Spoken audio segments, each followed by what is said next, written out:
as I told that recoverable amount is of two type. One is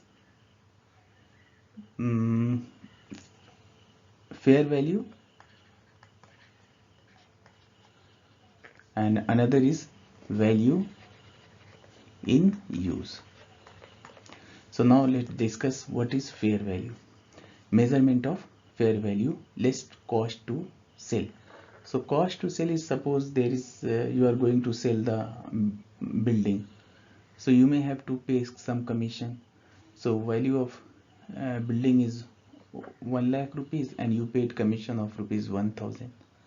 So what is the fair value? Fair value is 99,000. So that is cost to sell. So measurement may be by way of how we will calculate this fair value.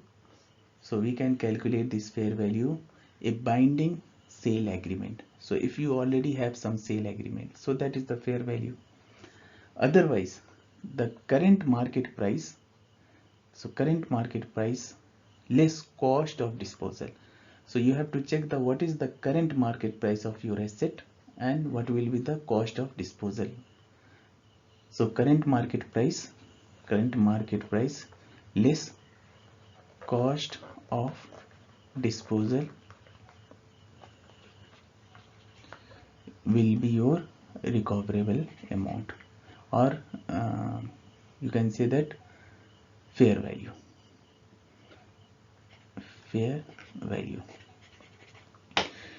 And whichever is higher, you have to, again I am reminding you that we will take higher among between these two to compare with the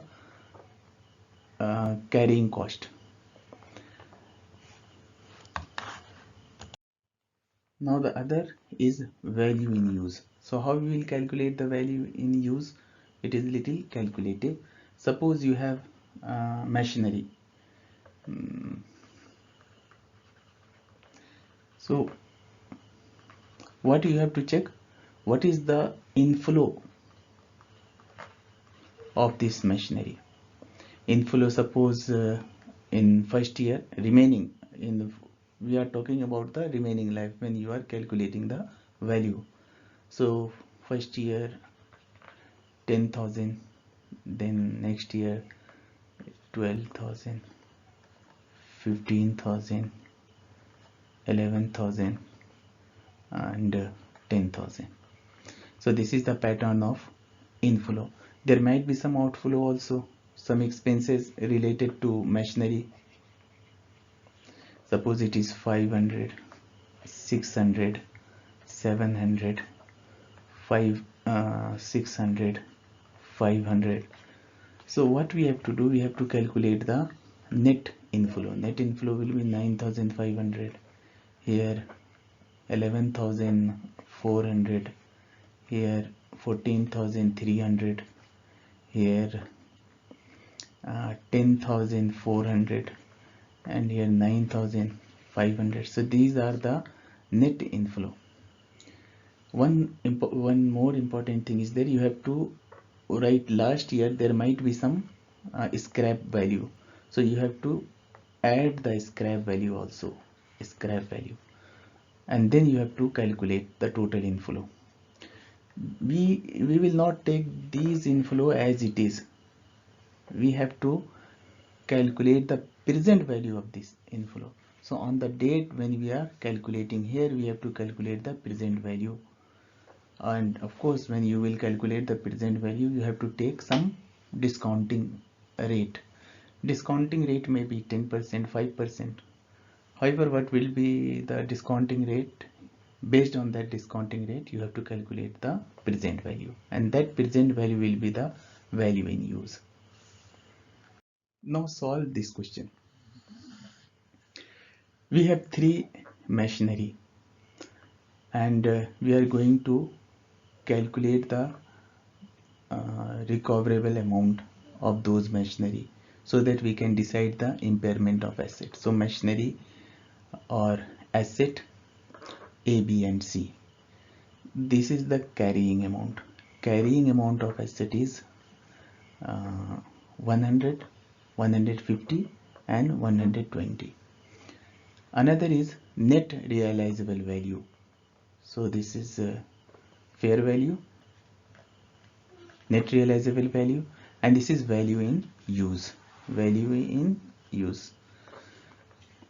Now, as per the rule, whichever is the higher we have to take, and we have to compare that higher one with the carrying amount. So here this is the higher. In this case, this is the higher. In C, this is the higher.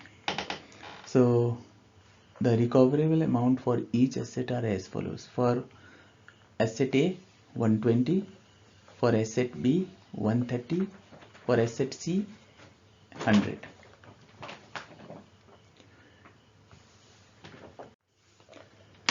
Now compare asset A. So carrying amount is 100 and the recoverable amount is 120. So carrying amount less than the recoverable amount, that means there is no loss. There is no loss. There is no decrease in the value of asset. So the impairment loss is nil. In case of B, recoverable amount is 130 but carrying amount is 150. So we are actually having our value of asset is overvalued. So we have loss, that is impairment loss. So impairment loss is 20. And in case of C, carrying amount is 120, however the recoverable amount is only 100. So again we have loss of 20. So 20, a loss of rupees 20. Why these are the loss? Because we have to show the value at this fair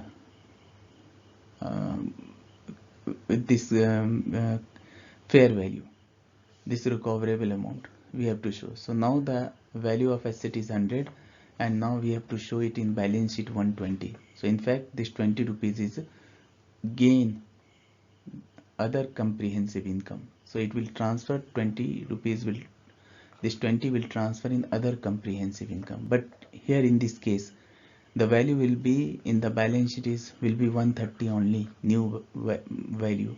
However the old value was 150, means 20 will transfer in the impairment loss. And same in case of asset C.